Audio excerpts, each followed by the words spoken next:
हाजी साहब, मुझे ये बताएंगे कि ससुराल में कितनी देर स्टे करना है, यानी कितनी देर तक रुका जा सकता है। जिस मकसद के लिए गए वो मकसद पूरा करके फिर आ जाना चाहिए। मिसाल के तौर पर अगर खाने की दावत पर बुलाया गया है, एक तो बहुत ज़्यादा जाने से एतराज़ करना चाहिए, क्योंकि वो फिर तकल्लुफ़ तकल्लुफ़ तकल्लुफ़ और फिर कदर खो देता है बार बार का आना जाना। लेकिन अगर जैसे दावत है तो अब दावत है तो 9 बजे जैसे बुलाया दावत में खाने के लिए, आप 15-20 मिनट पहले पहुँच जाएँ। ऐसा ना करे कि उनको वेट करना पड़े। ये समझ में नहीं आता, ये शुरू से समझ में नहीं आता। किसी को इंतज़ार कराना ये आता नहीं है समझ में। तो 10-15 मिनट पहले पहुंच जाए। अब 9 का मतलब थोड़ी कि मतलब को आपने ट्रेन पकड़नी थी कि लटकते लटकते चढ़ जाएंगे। बैठेंगे थोड़ा सा 2 बातें करेंगे तो फिर 9 बज रहे होंगे तो आपको कह दिया जाएगा खाना है। लेकिन फिर दूसरे मेहमानों का इंतज़ार में फिर लेट हो सकता है बंदा, लेकिन खुद अपनी आदत कभी भी लेट की ना बने। ये हमारे लिए मशहूर हो के टाइम पे आ जाते हैं। मशहूर हो टाइम पर आ जाए।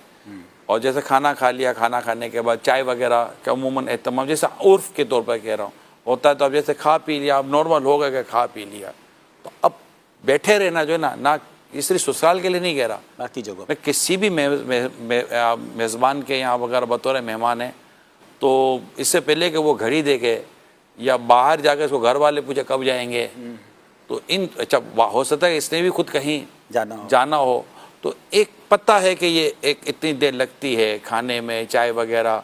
अब आप इजाज़त मांग लें कि अब मैं चलता हूँ, और सच्ची इजाज़त मांगे या तो वो कह देगा कि ठीक है, तो समझ जाएंगे आपने बिल्कुल सही, बल्कि 2-4 मिनट लेट ही मांगी है इजाज़त।